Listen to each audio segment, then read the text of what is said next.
The moment Rhett's mother looked across the table at me, I knew the evening was about to become something entirely different from what my parents had planned. She had been mid-sip with her sparkling water when her eyes settled on my face. She set the glass down slowly. I watched her gaze move from my hands to my collar to something she was trying to place, like a name on the tip of her tongue. She leaned slightly forward. "Wait," she said very quietly, "you're not, aren't you the—" I looked directly into her eyes and gave the smallest, most deliberate shake of my head. She stopped, sat back, and then, after exactly one beat, a slow and knowing smile spread across her face. "My name is Willa. I'm 36 years old. For the past 8 years, my family has told everyone who would listen that I dropped out of design school and spent my life repainting other people's kitchen cabinets for cash. The truth is something else entirely, but I'd spent 8 years letting them believe their version. That patience was about to pay off. To understand how I ended up in a corner booth at one of Seattle's most expensive restaurants, smiling through my teeth while my mother publicly announced my greatest failure, you need to understand how my family operates. My parents built their identity around appearances. We grew up in Bellevue, in a neighborhood where the houses all had 3-car garages, and nobody talked about money out loud, but everyone thought about it constantly. My younger sister, Kendall, 29, was the product they were most proud of. She was pretty, charming, effortlessly social, and she'd always known exactly how to make my parents feel like they'd done something right. She had a small clothing boutique in Capitol Hill, and an Etsy shop she described as a lifestyle brand. She talked about it in corporate buzzwords she'd clearly learned from podcasts: synergy, vertical integration, scaling the brand. I was the other one. The one who left her junior year at the University of Washington's design program to start a business with $1,100 and a used cargo van. My parents treated this as a personal humiliation they were forced to carry. For 8 years, when anyone asked about their daughters, my mother would wave a hand and say I was doing painting and decorating for people, in a tone that made it clear this was something to be endured rather than celebrated. What they never bothered to check, not once in 8 years, was whether any of that was still true. Meridian Studio is my company. We do high-end residential renovations and commercial interior work across the Pacific Northwest. Last year we billed $4.7 million. We have 12 full-time employees and a waiting list that is currently 14 months long. I have a corner office on the 14th floor of a building in South Lake Union with floor-to-ceiling windows and a direct view of the Space Needle on clear days. But my parents still thought I was painting kitchen cabinets. Which brings me to the engagement party. My sister was marrying Rhett, 33, a real estate developer from a family that had built their money the same way mine was built. Slowly, deliberately, without much noise. His mother, Dorothea, was 58, a commercial real estate investment executive with a reputation in the industry I was very familiar with, for reasons I'll get to shortly. The dinner was at Altitude, a restaurant on First Hill that required a 2-month reservation and had a prix-fixe menu starting at $2.80 a head. My parents had not booked it, Rhett's family had. My mother mentioned this to me 3 times before we arrived, which told me exactly how the evening was going to be framed. His family's money, their prestige, their venue, and my parents were going to spend the night trying to match it with words instead of substance. I arrived in a charcoal blazer and dark trousers. Nothing that screamed money. I'd learned a long time ago that the people who actually have it rarely need to. The private dining room held 2 round tables pushed together, white linen, low candlelight, a wine list thick as a hardback novel. Rhett's family was already seated. His mother sat across from where my mother would inevitably position herself. Dorothea in a muted navy sheath dress, pearl earrings, posture like she'd been born sitting up straight. She had the kind of calm that comes from 30 years of walking into rooms full of people who wanted something from her. The first 20 minutes were exactly what I expected. My mother dropped the name of our country club 3 times. My father ordered a scotch he couldn't pronounce correctly and spent 10 minutes explaining, unprompted, why the Seahawks' offensive line had failed this season. My sister glittered beside Rhett, her hand always finding his arm, her laugh always arriving a half-second before it needed to. Then Dorothea turned to me. "Kendall mentioned you work with your hands," she said pleasantly. "Something in the trades?" Before I could answer, my mother set down her wine glass with a small decisive click. "This is Willa," she said, and the warmth in her voice had a very specific texture, the kind that exists only to make the next sentence land harder. "She does painting and decorating, residential. She drives around with a van." A small, elegantly dismissive pause. "We're proud she found something she enjoys." My father chuckled. "She's always been better with her hands than her head. No offense, sweetheart." Rhett shifted in his seat. He was a careful man. I could see that already. He'd gone still the way people go still when they're deciding whether to say something. Dorothea did not go still. Her eyes moved to me, and I watched the exact moment something clicked behind them. The way a key turns in a lock, precise and inevitable. She leaned slightly forward. "Willa, you're not." She stopped herself, tilting her head. "Have we?" I met her gaze, and I gave her the same small shake of my head I would give her again later, when the stakes were much higher. She was sharper than almost anyone I'd ever been in a room with. In the space of about 2 seconds, she read the entire situation. My parents' smug faces, my sister's carefully constructed innocence, my own absolute stillness, and she understood something important. This was not the moment. She leaned back, picked up her menu, and changed course so smoothly, my mother didn't even notice the near collision. "All honest work has dignity," Dorothea said warmly, setting her menu down. "I've always believed that." She looked at my mother with a pleasantness that had no warmth behind it at all. "You must be proud of both your daughters." My mother smiled like she'd won something. The appetizers came. My mother made a comment about my posture. My father made a joke about my van. My sister talked for 6 minutes straight about her boutique's Q4 projections, using the phrase brand ecosystem twice without apparent self-awareness. Rhett's jaw tightened by a fraction each time. Then Dorothea did something unexpected. She set down her fork, folded her hands, and looked at me with the directness of someone who had spent a career deciding exactly what to say and exactly when to say it. "Willa, I'm curious," she said. "We've been dealing with a preservation headache on a commercial property we're developing in Pioneer Square. Historic building, pre-1910. The city is pushing back on modernizing the HVAC without running it through the landmark board first, and the review timeline is killing us. Have you ever run into that working on residential properties?" My mother opened her mouth. I could see her preparing to apologize on my behalf for my inevitable ignorance. I didn't give her the opening. "The landmark designation in King County has a specific provision," I said, keeping my voice even and conversational. "If your contractor classifies the HVAC work as structural stabilization rather than a cosmetic upgrade, you can bypass the historic board's initial review. The framing in your permit application needs to align with the Secretary of the Interior's standards for rehabilitation, specifically Standard 6. A ductless split system keeps you within the visual guidelines the Preservation Committee cares about, and it also makes you eligible for the Federal Historic Tax Credit, which offsets 20% of your qualified rehabilitation costs." The silence at the table was complete enough that I could hear the candle nearest me flickering. My sister was staring. My father had set down his knife. My mother looked like she'd bitten into something she hadn't expected, and couldn't decide what to do with it. Dorothea, for the first time all evening, smiled like she meant it. "That is exactly the argument my project team has been trying to construct for 3 weeks, she said. She looked at me with something that felt like the beginning of respect. "You picked that up painting houses?"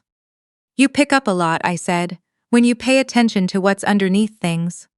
She laughed, a real one, short and genuine, and in that laugh, without a word being exchanged, something was settled between us.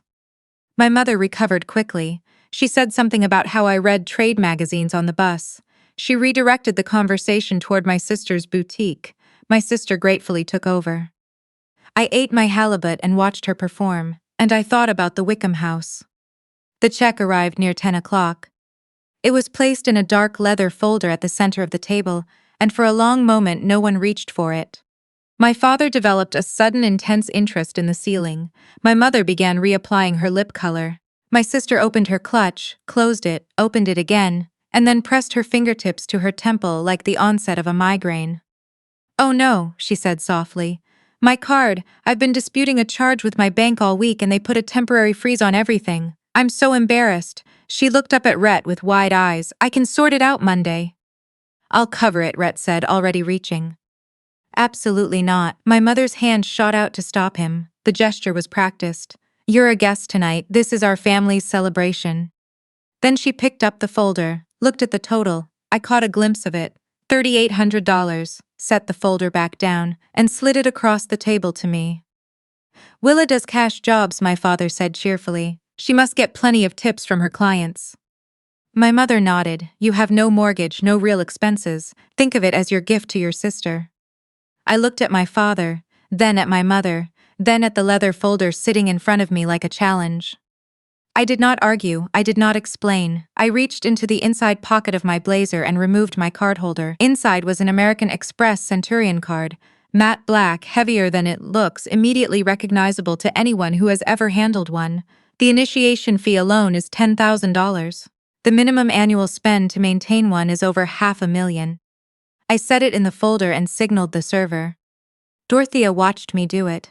I could see the recognition move across her face the way light moves across still water, fast and quiet and complete. She knew exactly what that card meant. She knew the spending requirements. She knew what kind of operation generates that kind of volume. She looked at the card, she looked at me, she raised her water glass in the smallest possible toast. I offered the smallest possible nod back. My mother peered at the card as the server collected the folder. I hope that's not one of those prepaid things, she said. The server returned in under 2 minutes, moving with an efficiency that told me he recognized it too. He bowed his head slightly as he set the folder back. Thank you, ma'am, an absolute pleasure. I stood, smoothed my blazer, said my goodnights. I told my sister congratulations and told Rhett it was a pleasure to meet him. And I meant that second part sincerely. I offered Dorothea a handshake. She held my hand for just a moment longer than a standard farewell required. I look forward to seeing you again soon, she said. I didn't know yet how precisely right she was. My sister caught me in the elevator lobby. She'd left Rhett inside, which told me everything I needed to know about how little she thought she had to manage. Very dramatic, she said about the card.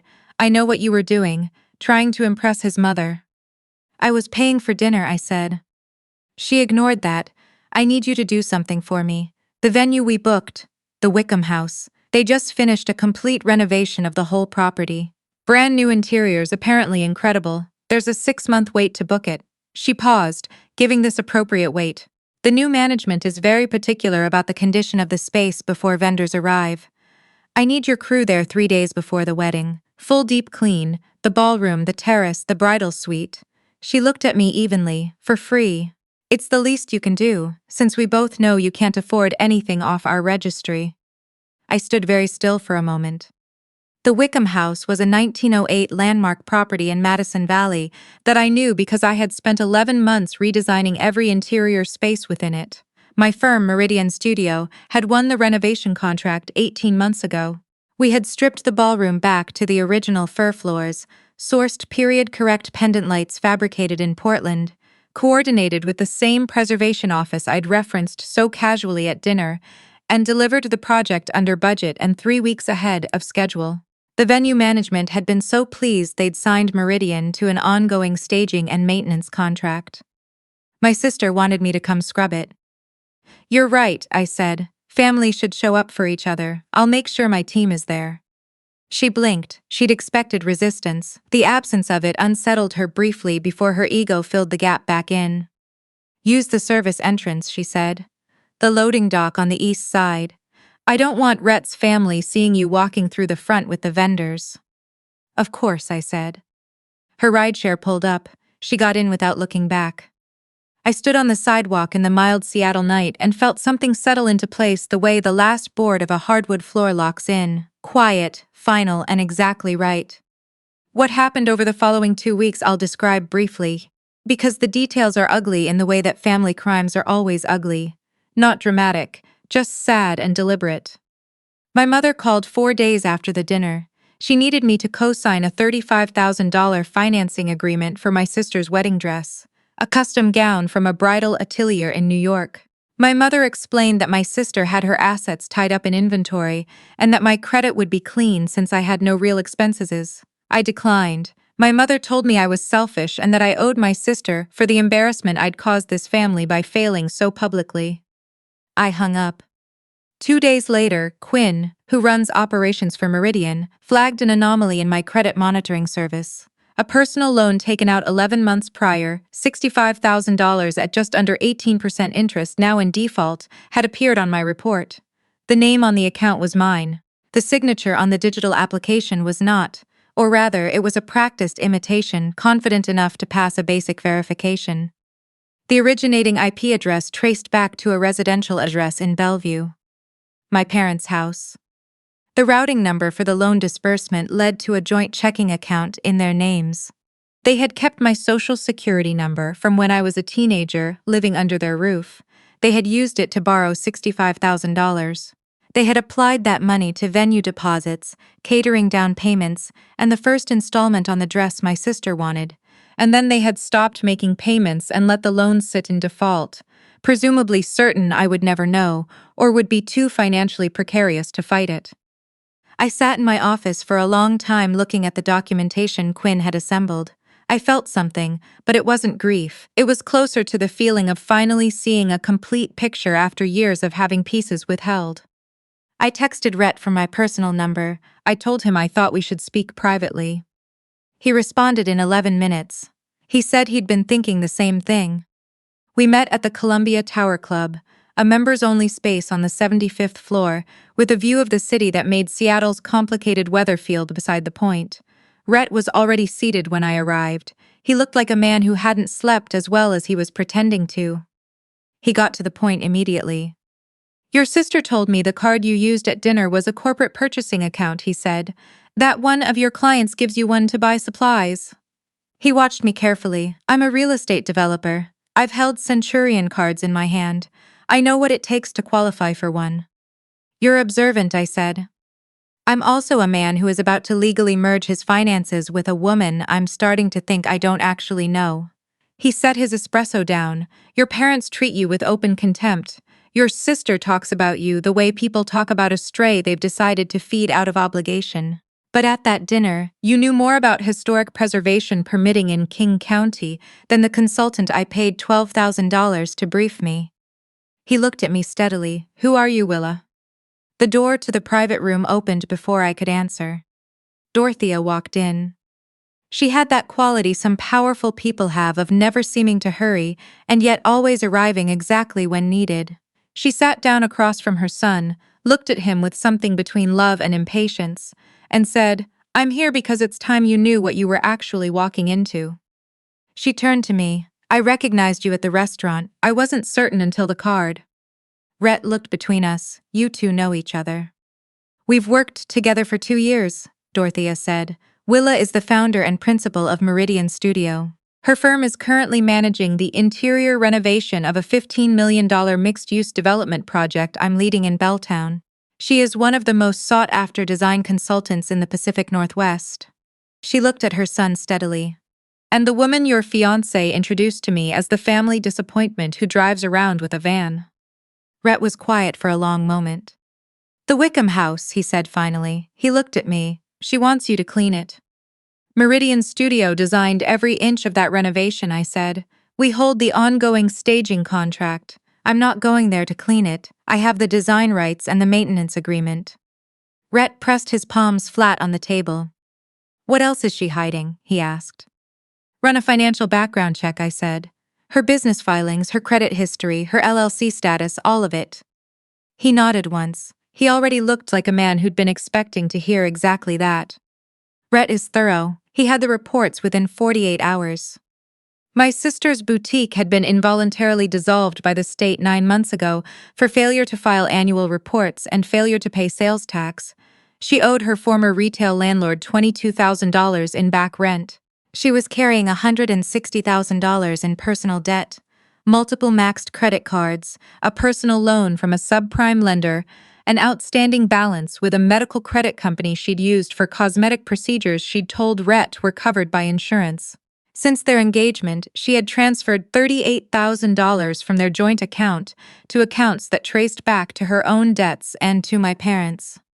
He called me the night he finished reviewing the reports. "She's been managing a financial emergency," he said, in a voice that had gone very quiet. "The whole time, she's been managing a catastrophic financial emergency, and I was the solution." Yes, I said. And her parents? They committed identity theft to help fund the wedding, I said. I have the documentation, IP logs, forensic handwriting analysis on the loan application, the origination records. My attorney is ready to submit to the King County DA's office whenever I give the word. He was silent. Don't let them slink away from this quietly, he said finally. I wasn't planning to, I said. We met once more, the three of us, at Dorothea's office. We laid out the plan with the efficiency of people who work for a living. Rhett would not cancel the wedding.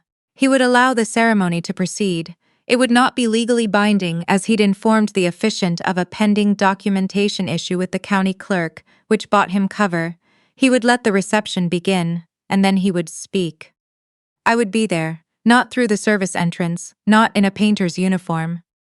The Wickham House sat behind a black iron gate on a tree-lined street in Madison Valley. The morning of the wedding, it looked exactly the way I remembered from our final project walkthrough. The restored brick facade, the arched windows we had rebuilt from original photographs, the front steps I'd spent 2 weeks sourcing the right reclaimed stone for. My parents arrived 3 hours early and immediately began treating the property as their own.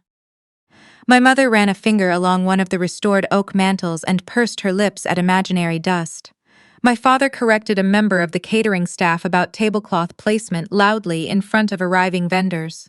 My sister descended the main staircase in her Parisian gown, purchased with a loan taken out in my name, carrying herself like someone who had finally arrived somewhere she'd always deserved. They descended on the venue staff like a weather event. My father snapped at a young server carrying a tray of champagne flutes, demanding to speak to his manager, calling him clumsy. The server flushed red and walked away quickly. Standing near the entrance with his hands clasped behind his back was Quinn, my operations director. He had coordinated the original renovation. He knew every square foot of this property. More relevantly, he knew who signed his performance reviews. He didn't intervene when my father raised his voice at the server. He simply caught the eye of another member of my project team stationed near the terrace stairs, and the two of them exchanged a brief, very dry look. Dorothea arrived with Rhett's extended family, federal judges, university department chairs, a surgical director from Virginia Mason. They moved through the room with the effortless quiet of people who don't need to announce themselves. My mother attached herself to Dorothea within 60 seconds of her arrival. "Isn't it magnificent?" she said, gesturing broadly at the ballroom. "We have very exacting standards. We specifically selected this venue." Dorothea looked at the hand-rubbed plaster walls, the pendant lights fabricated in Portland, the fir floors refinished to their original 1908 warmth, and said, "The design work is extraordinary. The level of skill required to restore a landmark property to this standard, genuinely rare. You should meet the designer sometime. She's remarkable." My mother glowed. She assumed she was being complimented by association. I came through the front door at 6:10. I wore a steel blue wool dress precisely cut, with low heels that made a particular sound on the fir floors I had personally supervised the refinishing of. My hair was up, my earrings were small and real. I walked across the threshold of the Wickham House, and people looked up the way they do when something in a room changes. Not because I announced myself, but because I didn't have to. My mother saw me from across the entrance hall. I watched the color drain from her face so fast I could actually see it happen, a bleaching, like something extinguished. She crossed the room in quick, sharp steps and gripped my arm. "What are you doing here?" she said through her teeth. "I told you, service entrance, you are here to work." "I'm a guest," I said. "I was invited." "By whom?" Dorothea appeared at my shoulder like a woman who had been waiting for exactly this moment. "By me," she said in the carrying voice of someone who has spent 30 years not needing to raise it. "Willa, you look wonderful. I've been saving you a seat." My mother's hand fell from my arm. She looked from me to Dorothea and back, and I could see her brain refusing to process what her eyes were showing her. Dorothea linked her arm through mine and walked me to the front of the room, leaving my mother standing there with the expression of someone who has just realized the game they thought they were winning was a different game entirely. Dinner was 7 courses. I sat beside Rhett's aunt, a federal magistrate, who wanted to talk about historic preservation regulations in Washington state, which I know extremely well. My parents watched me from across the room the entire time. My father's face cycled through approximately 6 emotions and settled somewhere between fury and fear. My mother kept leaning toward him and whispering. Neither of them could cross the room to confront me without making a scene in front of precisely the people they'd spent the evening trying to impress. When the dessert plates were cleared, my sister stood. She was luminous in the gown, I'll give her that. She knew how to perform. She thanked my parents for their generosity. She spoke about what it meant to marry into a family as distinguished as Rhett's. She painted a picture of two great families joining their legacies. Then she looked toward the table where I sat, and her eyes went cold underneath the warmth. I also want to acknowledge my sister, she said with a smile that had nothing behind it. Willa has always walked a very different path from the rest of our family. She found her level, and she's comfortable there. Tonight she helped prepare this beautiful venue for us, and that kind of quiet contribution means the world. She lifted her glass, to the people who clean up so others can shine. 300 people looked at me. I picked up my glass, I held it steady. I looked at my sister with every ounce of stillness I had spent 8 years building, and I raised the glass toward her, and I smiled. Rhett pushed back his chair. He stood, buttoned his jacket, and held out his hand for the microphone. My sister gave it to him with a radiant smile, completely certain he was about to echo her. He turned away from her before she finished reaching. I want to be honest with everyone in this room tonight, he said. His voice was calm the way still water is calm, completely flat and very deep. I've spent the last 2 weeks being honest with myself. It only seems fair to extend that to the people who came here. My sister's smile held for about 4 seconds. I'm not filing a marriage license, Rhett said, because I'm not marrying a woman who has been financially insolvent for over a year and didn't tell me. I'm not starting a life with someone who transferred $38,000 out of our shared accounts to cover debts she'd been hiding since before our first date. The room went absolutely still. And I'm not standing here pretending that the family's celebrating their own generosity tonight at a venue they didn't design, on money that wasn't theirs, represents anything I want to build toward. He turned and looked directly at my parents. The woman you introduced to my family as the disappointment, he said, is the founder of the design firm that restored this entire building. She holds the design rights and the maintenance contract for this property. You are celebrating inside a space that exists because of her, and you committed a federal crime against her to cover the cost of this evening. The room broke open. My sister reached for Rhett's sleeve. He stepped back without looking at her. I stood up. I reached into my bag and placed 2 documents on the table. The first was the design contract between Meridian Studio and the Wickham House Management Company, with my signature at the bottom and my firm's letterhead across the top. The second was the loan origination file, with the IP address trace and the forensic analysis of the forged signature that my attorney had prepared. My father stood up. His face was dark red. He pointed at Rhett and began saying something about slander and lawyers and his own reputation. The main door at the back of the room opened. 2 King County Sheriff's deputies walked in, followed by a detective in a dark jacket. They had been at the gate for 40 minutes, waiting for Quinn's signal. My operations director was standing near the service entrance, the one my sister had told me to use, with a radio and a copy of the fraud affidavit that my attorney had submitted to the DA's office 48 hours earlier. The detective walked directly to my parents' table. My mother started to say something about a misunderstanding. My father looked at the deputies and went silent in a way I had never seen him go silent before, completely, without any of his usual bluster to fall back on. They were arrested formally and methodically in front of everyone they had spent their entire adult lives trying to impress. The handcuffs made a sound I will not forget. Not dramatic, just final, like a period at the end of a very long sentence. My sister sat perfectly still in her $35,000 gown as everything around her dissolved, and then she put her face in her hands. When she looked up, Rhett was already at the door with his mother. I didn't follow anyone out.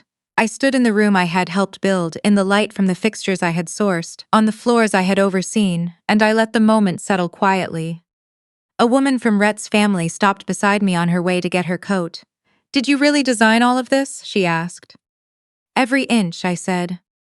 3 months later, Meridian Studio signed a partnership agreement with Dorothea's investment group to provide design and renovation services for a portfolio of 14 historic commercial properties throughout Washington state. Rhett referred us to two of his largest development clients. The work was exceptional, and the contracts were better. I don't hear from my parents directly. My attorney handles the correspondence related to the restitution order, $65,000, repaid on a court-mandated schedule over 7 years. I don't think about them often. What I think about when I think about any of it is what my mother used to say to me, that I was wasting my hands, as if hands were something to be ashamed of. She meant it as an insult. I never took it that way. Everything I built with my hands. Every plan I drew, every material I sourced, every beam I had stripped back to its original wood, all of it was hands. Patient, deliberate, unhurried hands that knew how to find what was underneath things and make it worth something again. My mother told everyone I stripped houses for a living. She was closer to the truth than she ever knew. I strip away what's damaged, what's fake, what's been plastered over the real structure underneath for years, and then I build something that lasts. That's all I've ever done.